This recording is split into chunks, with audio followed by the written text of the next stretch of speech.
this presentation tonight and to help you celebrate this wonderful new building that you all moved into. So just a little bit more about my background before I jump in here. Tanya mentioned I've been working in Africa for a long time. I was actually born and grew up in Tanzania, in northern Tanzania. And it's not far from where this picture was taken here. So this picture is from the northern part of Tanzania along the Rift Valley, the Great Rift Valley. This is the escarpments here, big fault here. And this is the Lake Natron Basin. If any of you are familiar with the geography of that part of Tanzania, it's not far from Olduvai Gorge. It's not far from Crater or the Serengeti Plains, some famous theme parks that you may have heard of. So my roots in Africa go back a long time, and for the last 25, 30 years I have been doing research in various parts of East Africa and Southern Africa, conducting geophysical projects to explore Earth structure on various scales. So what I want to talk about tonight is to address this question if there's a connection between human origins and the development of the Great Rift Valley. There has been a long-standing literature on this topic, and I am a seismologist, specialized in earth structure and tectonics.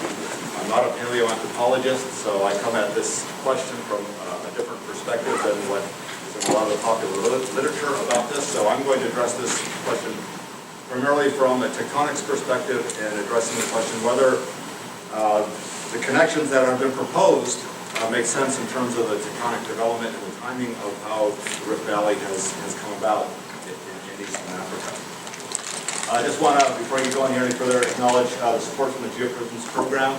They're partially funding my coming here, and it's part of a larger lectureship series where there's a number of faculty at different universities around the country that are participating in this, and every year they select a new set of faculty that are then available to go around and give talks about their research that they're doing that's related to the GeoPRISMS program. So just for starters, Africa is a big place, and it's important to know exactly how big it is. So this is a picture of the topography on the African continent. And over here shows Africa with a bunch of other countries superposed to give you a sense of scale. And the area we're going to be talking about is this area here in Eastern Africa primarily. And if you compare that to, say, China or the U.S., we're looking at an area that's roughly the size of, say, the lower 48 of the U.S. So it's an immense area. It's very large, and most people don't appreciate exactly how big Africa is. We're also going to be talking about certain periods in the geologic past. So for those of you who aren't geologists, just a quick primer here on geologic time. This is the geologic time scale going from the present here back to the beginning of the planet, about 4.5, 4.6 billion years ago. And it's divided into various eons, eras, periods, and epochs. And we're going to be looking primarily at the time period in the Neogene, going from the Miocene forward. So the period is the Neogene, and we're looking at the mid-Miocene, mid to late Miocene, going forward to the present day for the evolution of hominids. But I will also be talking about some geology that's much older than that, and primarily I'll be talking about an area in East Africa that is Archean in age. It's an important part of the tectonic framework of East Africa. So there's a part of it that is Archean, so it formed prior to 2.5 billion years ago. So it's a very, very ancient part of the continent. In fact, some of the oldest crust that we'll find anywhere on the planet. Okay, so geographically, zooming in on the East African rift system, where is it? So topographically, this is the expression of the East African rift system. It starts up here in the Amar Depression of Ethiopia, and then continues down through, cutting across Ethiopia through this is the main Ethiopian rift. And then it connects to the Kenya Rift, coming through central and western Kenya. And then this branch ends, we think it ends somewhere here in northern Tanzania. We call this the eastern branch of the rift system. And then there is a western branch that is developed over on this side of East Africa. This is northern Uganda here, and this is part of the western branch of the Albertine Rift, going through the Lake Kivu area here, down through the Lake Tanganyika area, Lake Rukwa, and then the Lake Malawi Rift down here. The rift actually continues further south, not shown on this picture, but the rift structures actually continue all the way down into central and southern Mozambique, and the entire length here is on the order of 4,000 kilometers. So it's a very, very long system of rifting where the crust is breaking apart. Geographically, over here is a map showing you the countries, again, that I just mentioned. So Ethiopia, Kenya, and northern Tanzania for the eastern branch of the rift system. And then the western branch over here going through Uganda, along the border between Uganda and the DR Congo, Burundi, Rwanda, Tanzania here, and Zambia down here, and then down through Malawi, and then continuing down all the way through Mozambique. Geologically, the rift has formed in crust that is very old. It's Precambrian in age, so it formed a long, long time ago, 560 million years ago or older. So all the white area in here, that's shown on here, is all Precambrian crust. The rift system comes down through here like this. This is the eastern branch again, the western branch over here. And then sitting in the middle of East Africa, the East African Plateau, so this area that's topographically uplifted right here, is this Archean block. I mentioned the Archean area or before. This crust is 2.5 billion years or older, so it sits, this old ancient crust sits right there in the middle of the East African Plateau, with the rifts forming around it. So the western branch is forming around the western side of this craton. It's a technical name we give for this ancient block of crust. And then the eastern branch forming around the eastern side of the Tanzania craton, this Archean block that's through here. So again, topographically, this is the expression of the Ethiopia Plateau, with the main Ethiopian rift bisecting right through the middle of it. That's this area right here. The Kenya rift coming down through here. That's this area right through here. And then the end of the eastern branch terminating right there. And then the western branch over here on the other side of the plateau with these very deep rift lakes. And then Lake Victoria sits in the middle of this depression. The small depression here sitting on top of the plateau that's filled with water. And that forms Lake Victoria. The volcanism, there's been a fair bit of volcanism associated with the development of the rift system, and the spread of the volcanics that are formed in the Cenozoic. So these are all, some of them go back 30, 40 million years old. A lot of them are volcanic provinces that are younger than that. They span most of the eastern branch of the rift system from the Afar, this area again up here, through across Ethiopia, through Kenya, and then northern Tanzania. So that's all along this area here, where most of the volcanics associated with the rifting. But there are a couple other volcanic centers in the western branch.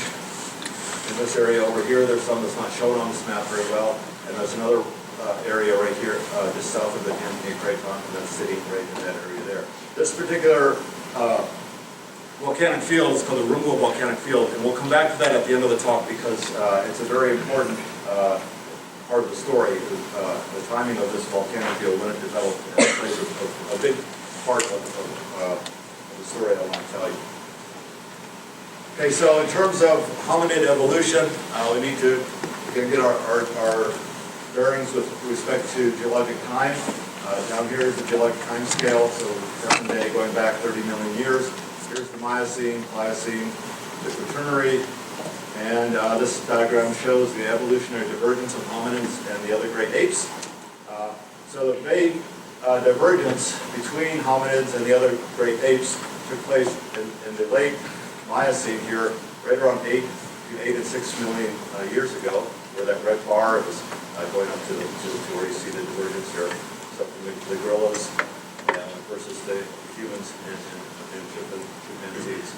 So the time period that is critical, if we're going to make a connection between the rifting, how the rifting developed and when it developed, and the evolution of hominids, we need to start looking at this time period here, particularly about 8 million years ago, going forward. So as I mentioned at the beginning, there's been quite a bit of literature going back decades now, speculating or trying to make the case that there is a connection between when hominids evolved and developed, how they developed, where they developed, and the tectonic development of the rift system in East Africa.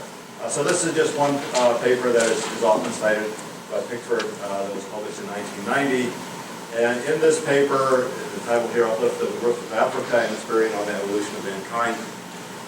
In this paper, he argued that there is actually, if you want to put it in geologic jargon, the tectonic forcing of human evolution, that the uplift of East Africa, the East African Plateau, coincident with the development of the rift system, actually led to or influenced strongly the evolution of the hominids. And the suggestion, or this proposal, can be broken down into two parts.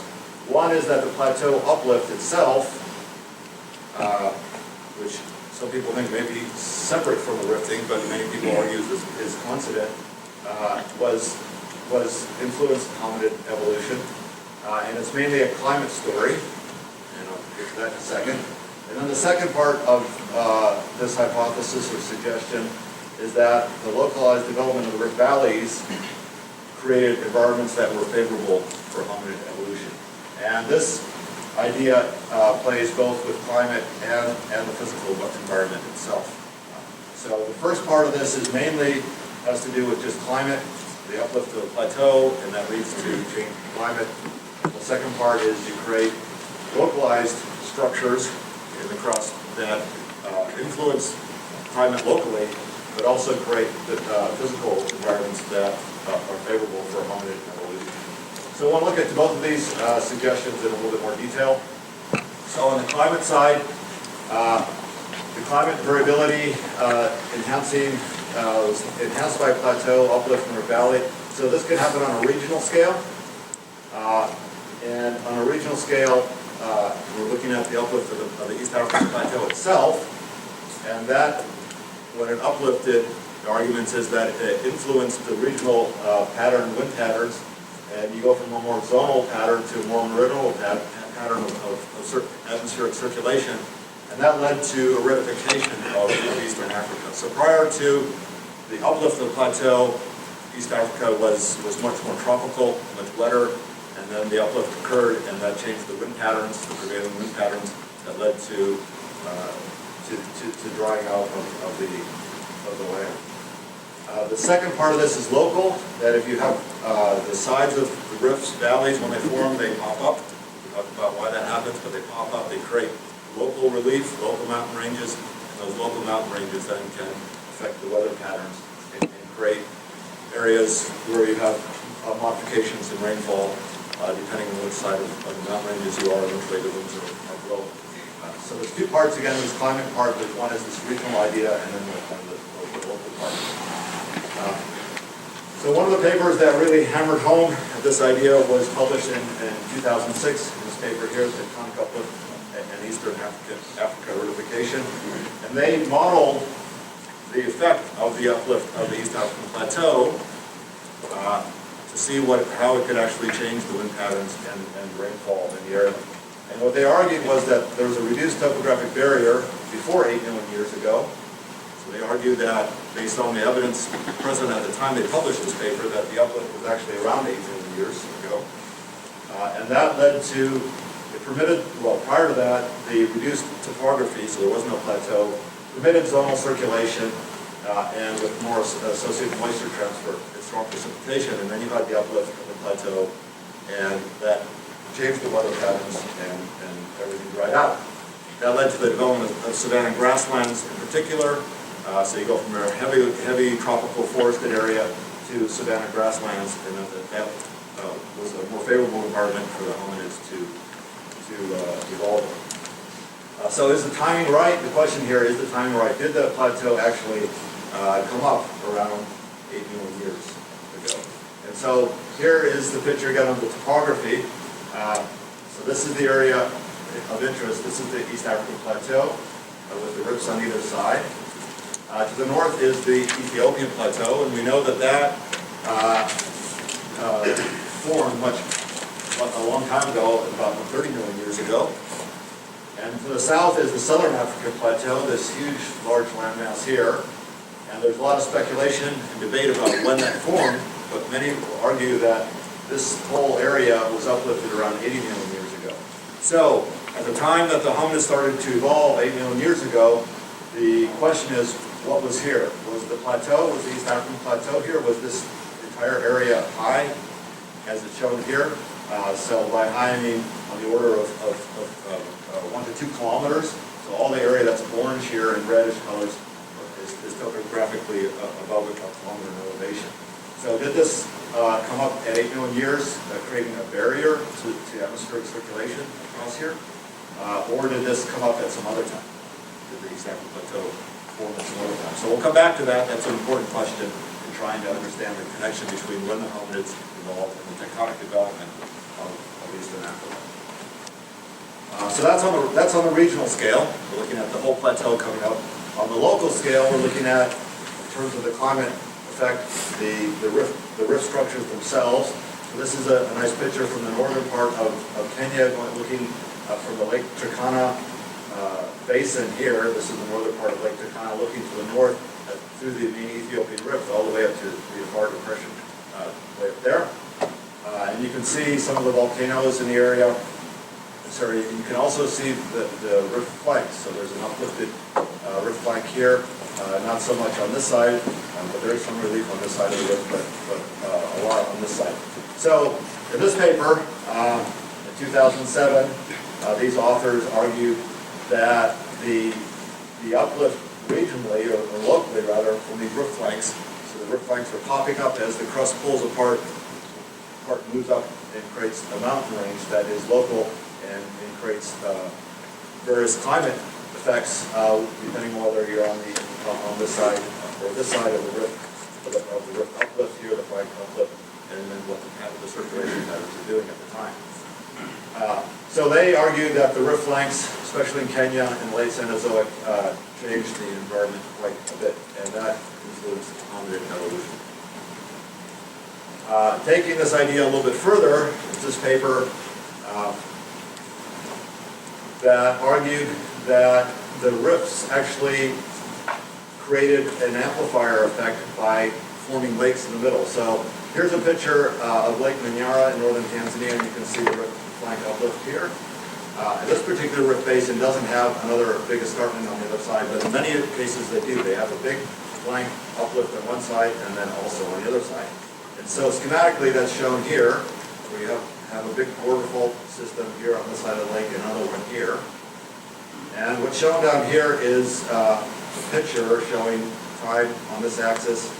The red line here shows the precession, or the overall precession of the planet, and this shows lake level. So this is schematic, and what they're suggesting in this paper is that depending on what the orbit is doing for a planet, you could have a period of increased precipitation and high lake levels here, and that's shown here.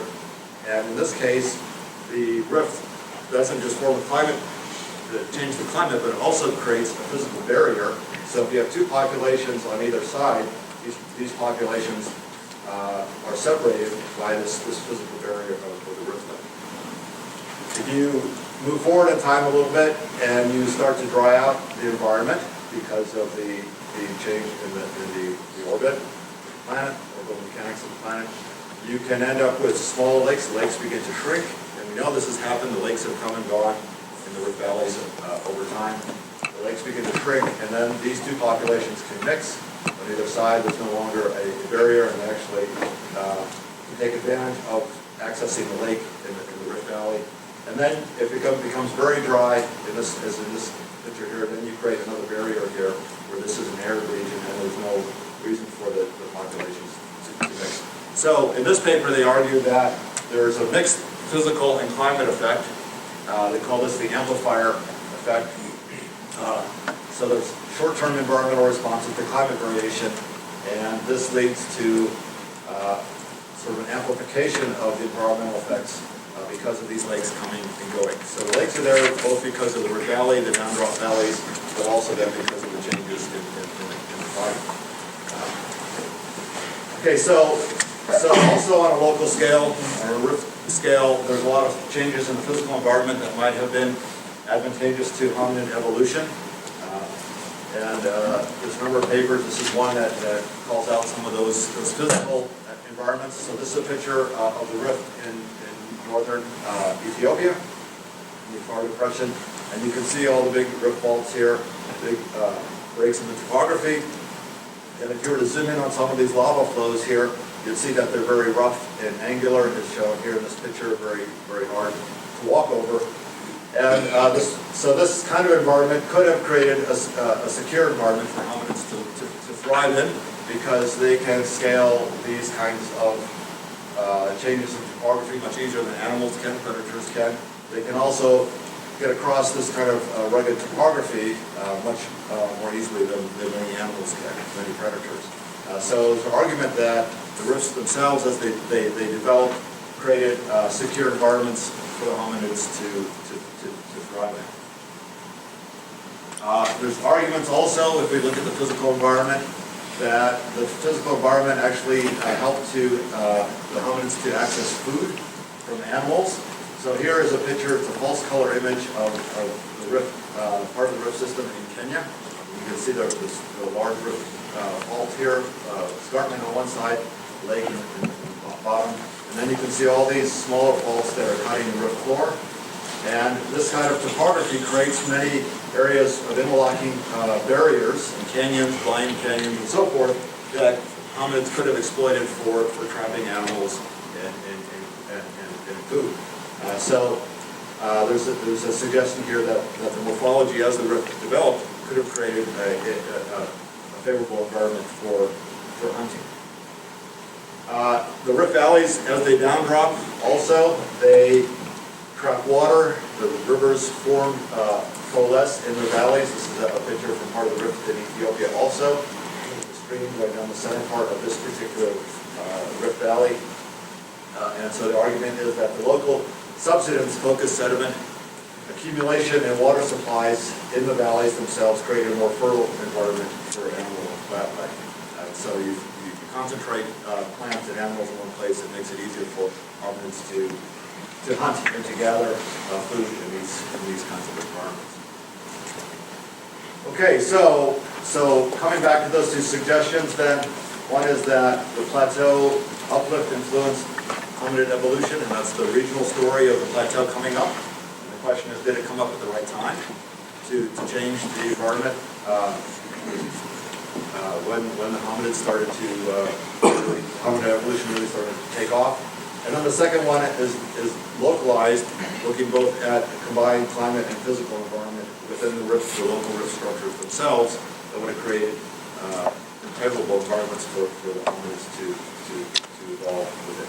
So are these suggestions consistent with what we know about the tectonic development of East Africa? So the case I've told you so far is really taking sort of a classic view of plateau formation and rifting in East Africa. So all these suggestions, all these papers I've cited come from this perspective where the plateau, the East African plateau, developed starting at 8 million years. So this area here came up at 8 million years. It came up at the right time as the hominids were starting to evolve. There was a north to south development of the rifting and uplift. So we go with oldest rift here and coming to the south, and that is consistent with some of the fossil evidence where we find the older hominids. And then the Rift Valley development itself, most of it took place in this period of 2 to 4 million years, and that's really a critical time for hominid evolution. So most of the rift structures, creating that physical environment, creating the local changes in climate occurred in this time period with full grabens forming and highly rifted valley floor being formed within that time frame. I've been involved in some of these older papers, studies, arguing for this time frame. So this is a paper we published in 2002, looking at the development of the rift system. So this picture or graph shows age here, so present day going back 50 million years, and latitude here. So these are different locations in the eastern and the western rift, and the timing that we had at the time for indicating when different tectonic features were forming. So along the eastern rift, this branch here, southern Ethiopia, the Tectonic Depression, and northern Kenya all started developing a long time ago, 30 to 40 million years ago, this area right through here. But this part of this the eastern branch of the rift system in Kenya and northern Tanzania, this area here where many of the fossil discoveries have been made of the early hominids, actually started, according to this picture, started forming here right around 8 million years ago. So the time flight was right. The western branch over here then, according to the data that was available at the time, also started forming about this period, 8 to 10 million years over here. So some of the evidence that went into this older idea of, or the ideas of the timing, putting together the tectonics with the evolution of the hominid. Also important is how rift structures evolve structurally. And so this is a classic paper by Bosworth from 1994, arguing that rift start, continental rift initiation starts in the rifts look like this, where you get half-drop-in structures. These are half-drift valleys, so a large escarpment on one side, and then the rift floor is cut by a series of faults. And then over time, it's going from A here to B. Over time, you start faulting the other side of the rift, and then finally you get to these kinds of structures where you have a well-developed border fault on one side as well as the other side, and you start breaking up as the rift continues to evolve. You start fracturing the basement structure more of the valley, and you end up with a rift that looks like this eventually, where you have a highly dissected rift floor with rift flanks on either side. And this is the kind of structure then in the 2 to 4 million years age that we needed in order to create that environment for hominids to thrive, where there's very rough topography on the rift floor, lots of lava flows, sharp angular basalts that are hard to traverse over, and so forth. Now with this classic view also, so in this view, this structure is what is happening in right now in the very youngest part of the rift, but this is what this kind of structure was available for hominids to access and live in sort of a 2 to 4 million time frame. Now how did all this form? How did the rifting form, and how did the plateau uplift form? Well, this classic view of tectonics in Eastern Africa, going back decades now, people have invoked this idea of a thermal plume in the mantle. And so you have, as illustrated here, at some point in time you have a large thermal instability deep in the earth, maybe all the way down to the core mantle boundary, and that thermal instability then rises diapyrically through the mantle. And here's the lower mantle and the upper mantle. It rises diapyrically through the mantle, so it's just a buoyancy-driven flow, just a hot mass of rock that's upwelling over time. And then eventually this hot rock hits the bottom part of the lithosphere, or the plate, like tectonics, and spreads out.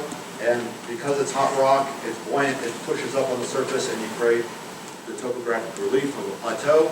And as that happens, you're pushing up the surface of the planet. That creates tension across the surface of the planet, and then the rock breaks, forms the rift valleys, cracks. So the tectonic stresses that are needed to create the rift valley come from the uplift that's associated with this plume impinging on the surface. So here is schematically showing this kind of a model applied to Eastern Africa. So here's Africa, Somalia, and the Arabian Plate prior to its breakup. This is the plume impinging on this area at 30 million years ago. 30 to 21 million years ago, the plume is now in this position right here. It's pushing up, it's creating a lot of basalts, volcanism, and causing the continents, the plates, to start drifting apart.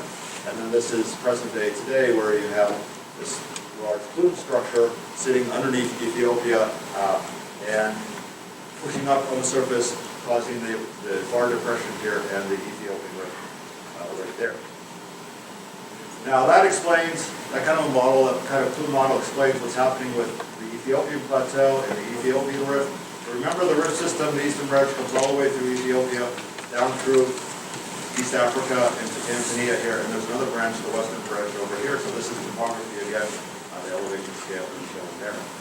So in this case, if we're going to invoke a plume, we actually need to have two plumes. We need to have one plume that's coming up to form this structure right here, this large plateau, and the rifts here, and we need another one over here. And so there's models where people haven't done this. They've invoked two plumes and said, well, the rift is older here, so let's put a plume there 30 million years ago, and this is younger here, so let's put a plume underneath this area at 15 million years ago. Okay, so that's all part of the standard model that the community has relied on and pulled together to argue that the development of the rift system here and the plateaus was happening at about the right time in order to create or to influence hominid evolution. So here the plateau impinges at 15 million years, but by 8 million years then the rifts start to form in this part of East Africa. Okay, so is there a connection, coming back to this, is there a connection with human origins? We need to look at plateau formation and we need to look at that rift valley formation. And so my take on this now is a little bit different than what I would have told you 10 years ago. And it has to do with the research we've done over the last 10 years. And so I want to talk about that and then come back to those questions right at the end. So what I do, a lot of what I do is seismology. I'm interested in Earth structure and what the interior of the Earth looks like and what's happening, the processes inside the planet. So to do this, we set up networks of equipment to record earthquakes. And then we use the data from the earthquakes. It is a very similar method as medical imaging. So you go to the hospital and you get a CT scan, and they use X-rays to create an image of your brain or whatever part of the body they're imaging. We do the same thing in seismology, but we don't use X-rays, we use seismic waves. So we set up networks, we have networks all over the place, and we have a lot of dense networks that I've been involved with in setting up in Africa to get a better image of the Earth underneath Africa. And I'll talk more details about that tomorrow in my presentation. So just roughly what we do is, this is looking into the Earth, and we have two structures here, and we have a bunch of seismometers to record earthquakes here. If we only have two of them, then we can only record a few number of waves that are traveling through the Earth and arriving at these stations, and we might miss the structure. But if we set up more and more stations at the surface, we record more and more waves traveling through the Earth, and we can, mathematically, we can back out the structure through which those waves are passing. So it's, again, identical to medical imaging with CT scans. So how do we do that? Well, first we've got to go out to the field and put equipment out in the field. So here's a picture of installing a temporary seismic station. There's a seismometer. We dig a hole and put it on a small concrete pad, and then we cover the equipment with drums, with big plastic drums, and bury it all, and we have a solar panel at the surface for power. And we record for a year or 2 years or 3 years. It varies from place to place.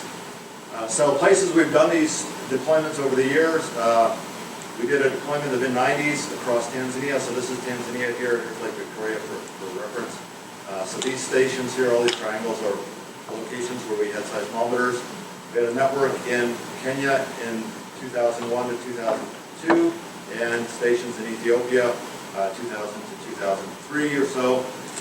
And from these images, from the data we collect, we can make images that look like this, which are slices through the Earth showing where the waves go. The seismic waves go faster than we would expect, and where they go slower than we expect.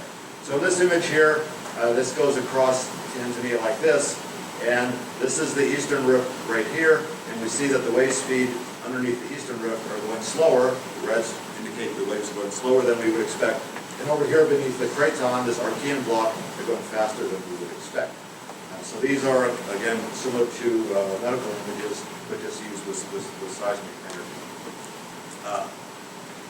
So we've done a lot of this work over the last 10 years, and the view that's emerging now is that we don't have this sort of a picture with two plumes coming up underneath East Africa and Ethiopia, as I showed before, and also that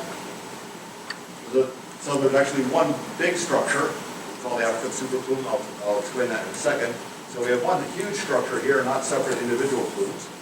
So that's important for the timing, because if it's connected, then it has to be explained the older uplift here, as well as the older uplift here, and then what goes on in the middle, we need to know. So it's large-scale flow, and we also think this flow comes from the south to the north, not from the north to the south, and it is much older than 8 million years.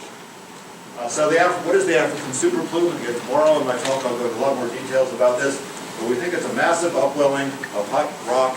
It's also probably compositionally distinct in the Earth's mantle underneath, starts underneath southern Africa, and that rock upwells and comes up underneath eastern Africa. So here it is shown schematically. Here's Africa, the uplift of all all of eastern and southern Africa with this big blob of hot stuff coming up from the core mantle boundary beneath Africa. This is what it shows schematically.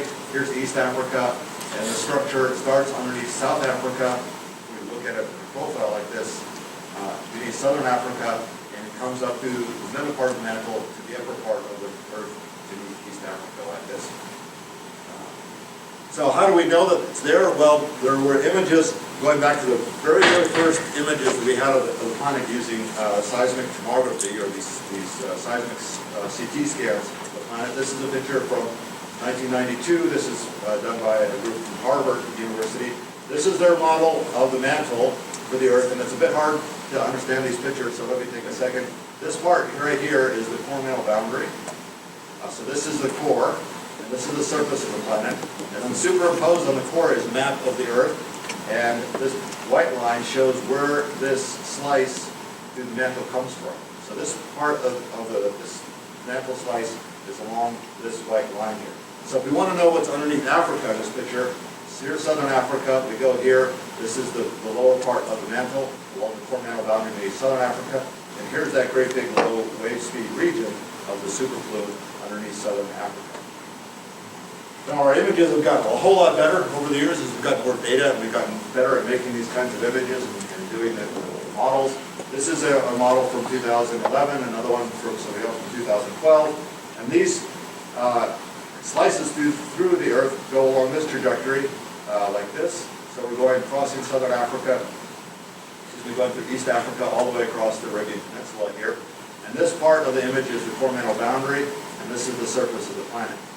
So what we can see underneath southern Africa here is this big, large red blob. That's where the speeds, the seismic waves are going much slower than we would expect.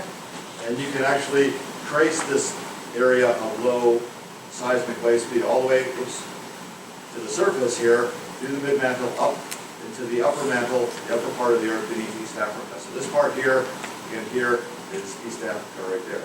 So this is the superflume structure, this big seismic anomaly. It's actually the biggest structure we have in the mantle in our planet. It's by far and away the most anomalous part of our planet, and we're still trying to figure out a lot about it, but it looks now, we're pretty convinced it goes all the way from the core mantle boundary, all the way coming up beneath East Africa. Just a few more details here about this structure. This is a 3D rendering of the structure. Here's Africa right there in map view, and this is the large region of low wave speeds. There's actually another structure like this on the other side of the planet. They're almost on the opposite sides of the planet. This one sits beneath the Pacific Ocean. And we think these structures are both thermal and chemical. At the base of the mantle is illustrated here. So here is Africa right there.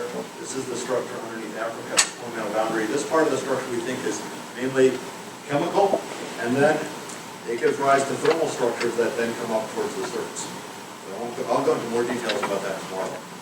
So part of the reason we're getting these better images of Africa is because of a network we've developed over the years as part of Africa Ray, and again tomorrow I'll go into details about Africa Ray.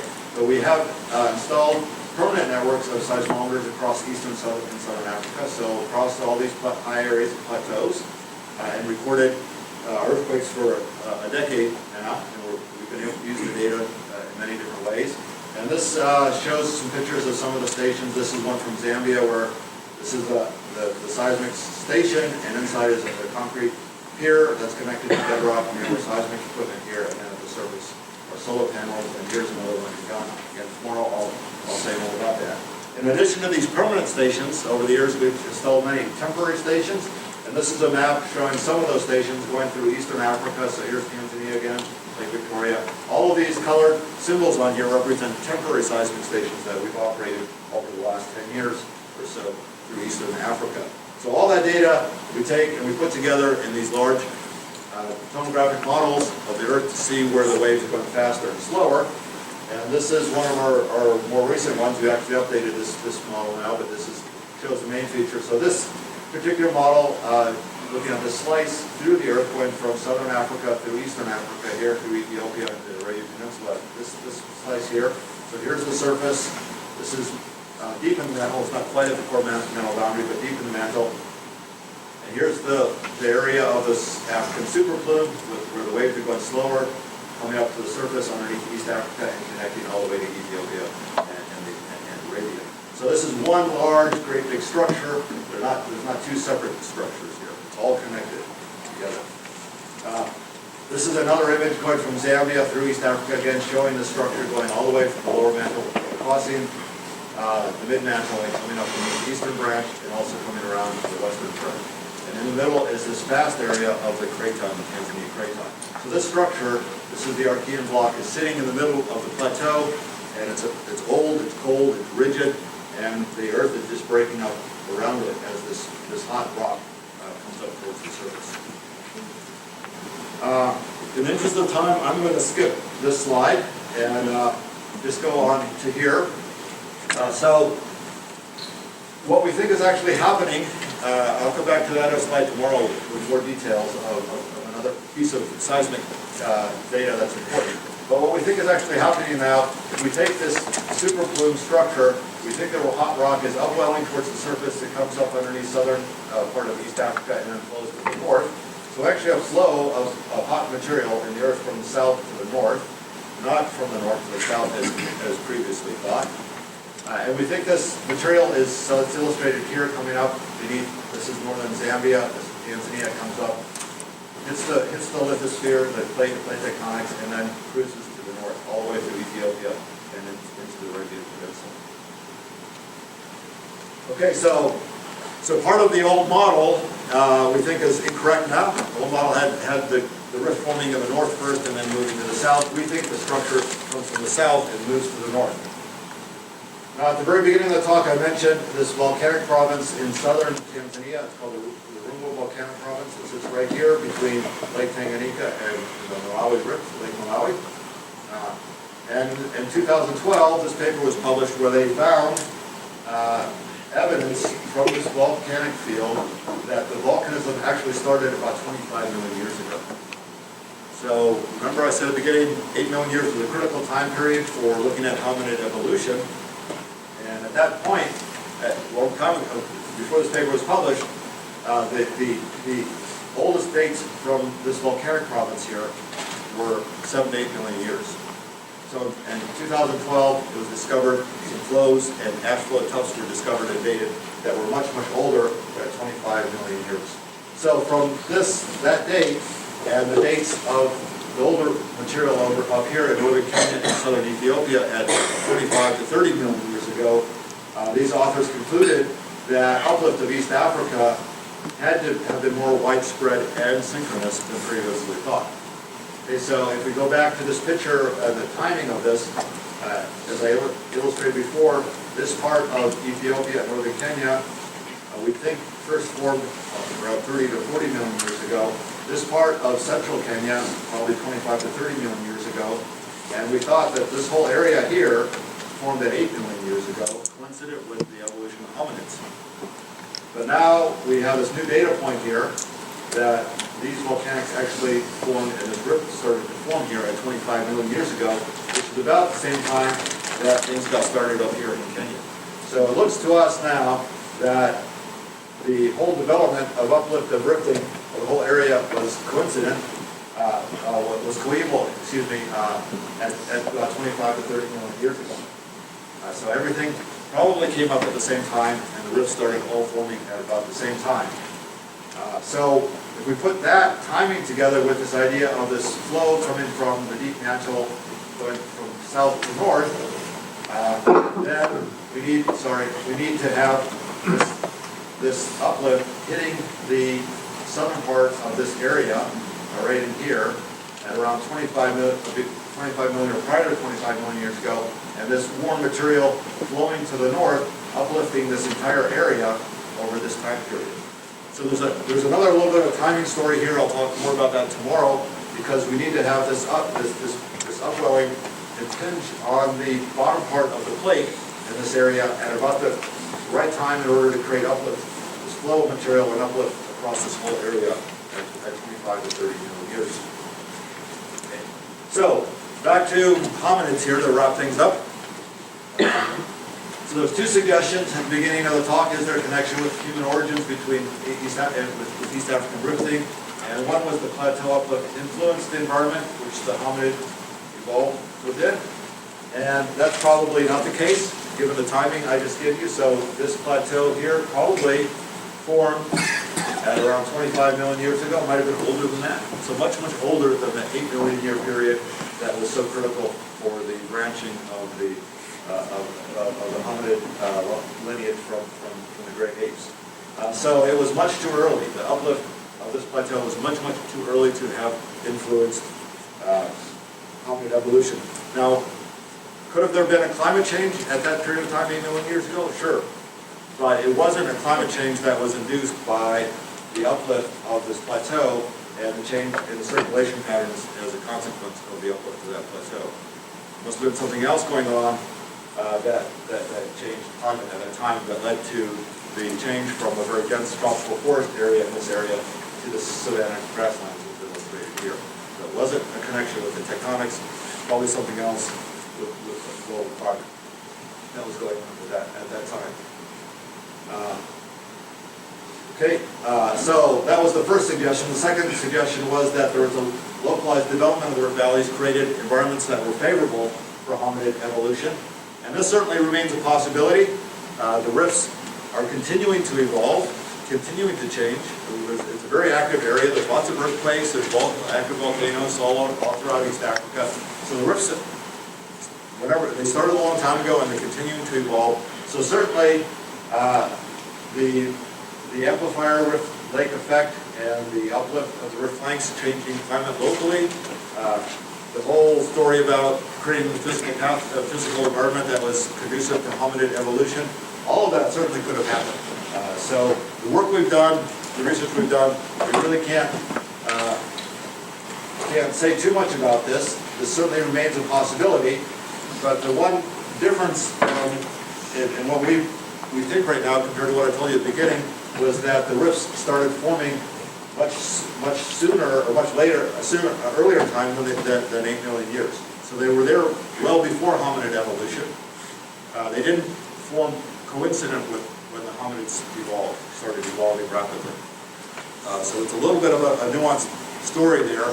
The structures are there. They could have influenced hominid evolution, but they didn't form at the same time. Many of the rifts are much, much older than that 8 million year, that critical 8 million year time period. Also, the progression from north to south, we think, is in question now. We think the rifts, some of the rifts in the southern part of East Africa may be much older than they are in the northern part.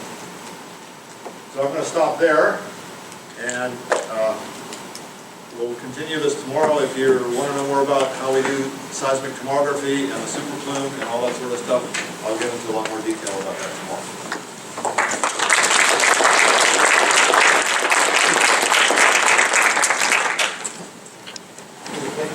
Yes, absolutely.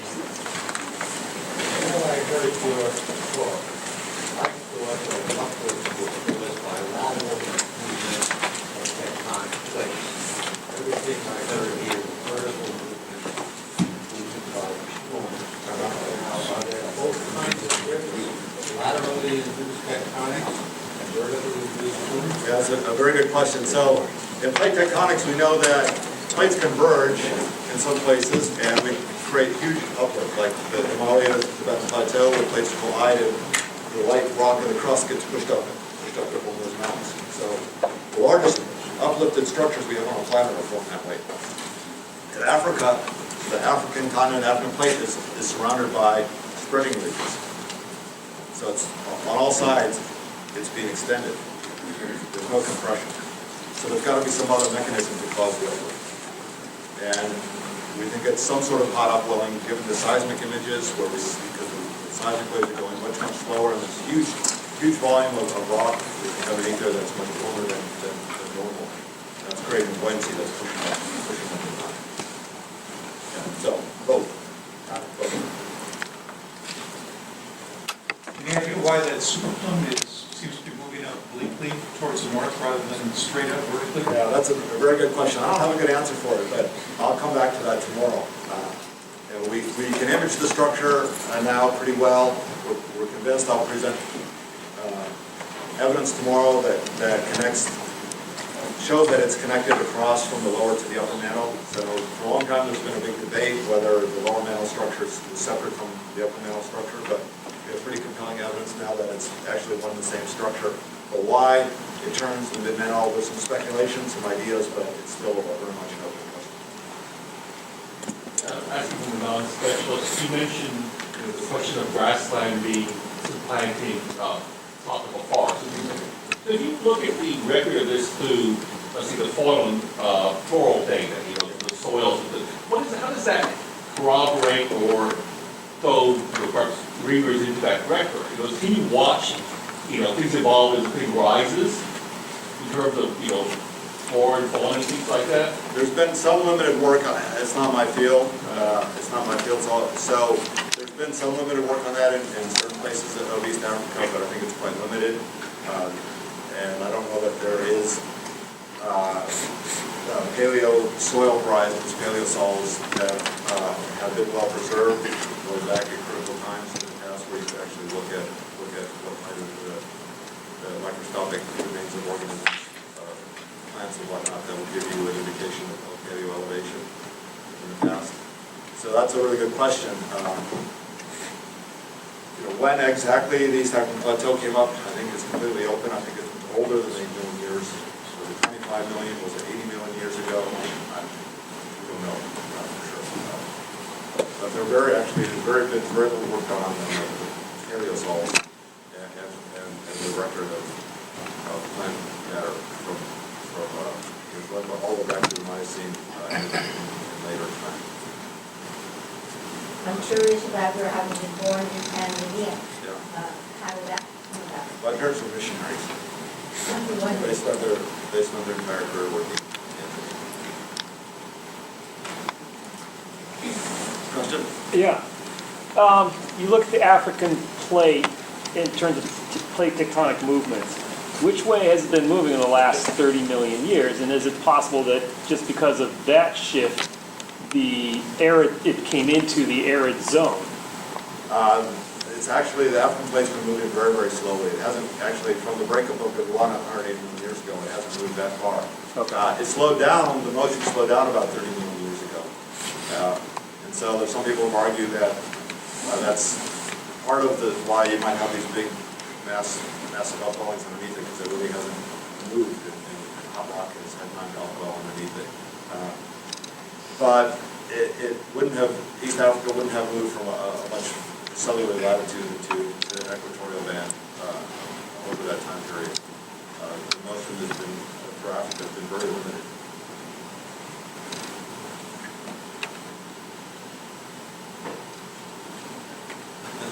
Okay. I have a second question.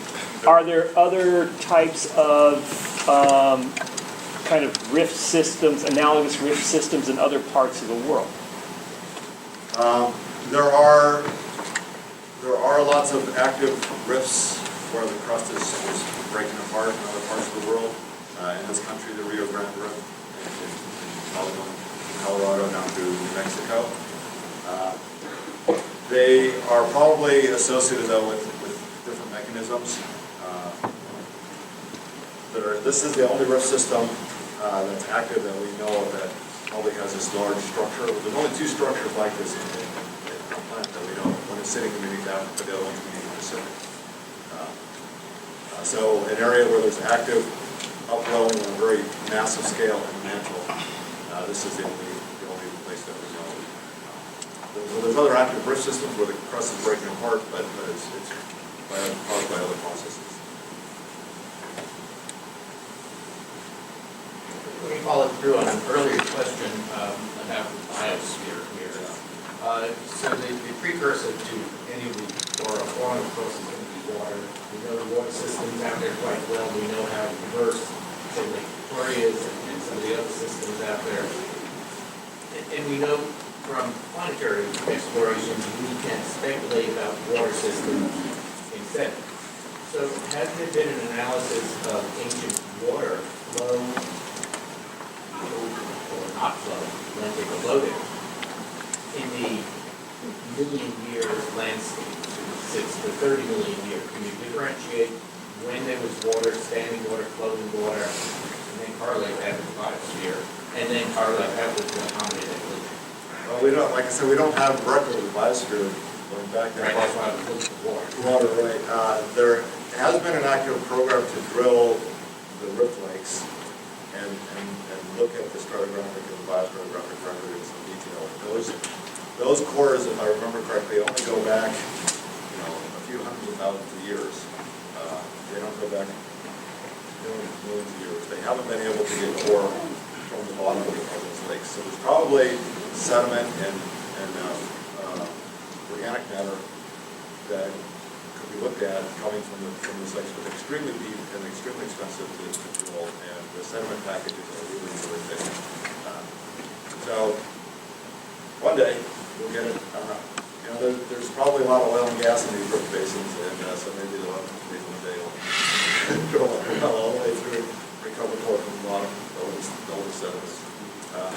People have looked at paleo drainage patterns in the area, but that's all from the sedimentary record, looking at indicators of which way the rivers were going, and they reconstructed that. And the paper that I cited there actually has a map of paleo drainage and indicating that the rivers were flowing away from the uplift area, from the plateau. So at 25 million years ago, we're drainage away from the central part of Eastern Africa. What's the ultimate destiny of the rift? I mean, there's been debate whether that part of the tri-leaf boundary will actually become a locked-on and fail, or given now that evidence that you find at the side of that plume, will that the Horn of Africa eventually rift off and create an ocean? The rift today is very active. A lot of seismicity. Some of it's big. Maybe 7 earthquakes that are happening. We don't get any hugely great earthquakes. We don't get any magnitude 8s in Eastern Africa, but there's 6s and 7s quite regularly. There's active volcanism in many parts of the rift system, so it is a very active rift, and my guess is it'll continue to evolve, and it could certainly split off and form a new ocean basin. Whether it's the eastern part of the rift or the western part, and certainly right now the eastern part is much more active magmatically than the western.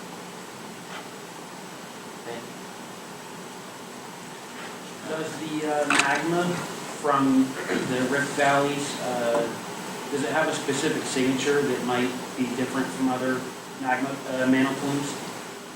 It's a very good question. What's the geochemical evidence? And I'll talk a little bit about this tomorrow, some of the geochemical evidence. But there is, if you look at the helium isotopes, there's pretty good evidence from helium isotopes, helium 3-4 ratios, which many geochemists argue are a good trace of the plumes coming from the lower mantle.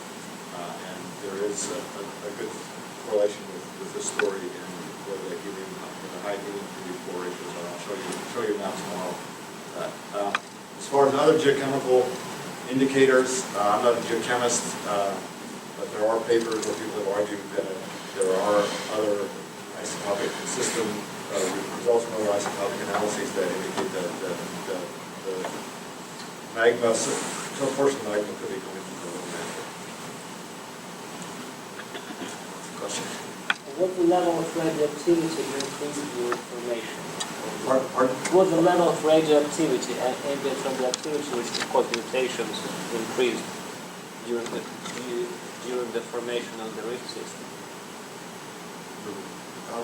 Increased radioactivity? Yes. I don't know. The isotopic systems I'm talking about are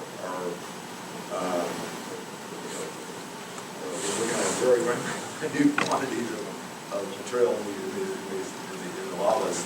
These are traces of. You want to jump in here now with this? You'd get a higher dose walking through western New Jersey.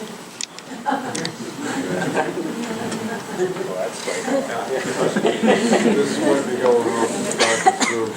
This might be going off of Dr. Krug's question. Okay. But you indicated that there was another super plume formation. There's two of these. One that has the same kind of behavior as the one you discussed tonight. Yeah. All right.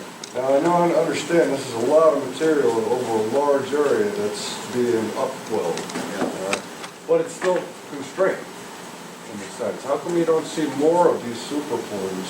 What is constraining that material?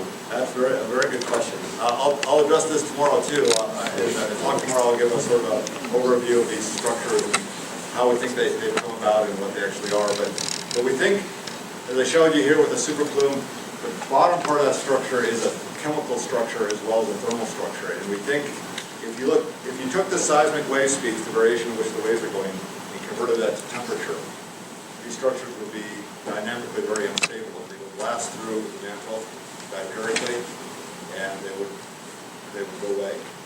And they have probably been pretty long-lived. They've been there for a long time. So we think the bottom part of these structures are thermochemical structures where the material is enriched in iron and then weights down to its buoyancy. So you have two competing buoyancy effects. One is from the enriched iron, and then you have the thermal structure on top. So the bottom part is this thermochemical. It's a hot structure that's probably neutrally buoyant because it's enriched in iron that's offsetting the buoyancy, the thermal buoyancy. But then around the edges of it, it's hot enough that it gives rise to smaller thermal instabilities that then rise to the surface. So in the case of the Pacific, there are lots of volcanoes in the Pacific, the South Pacific.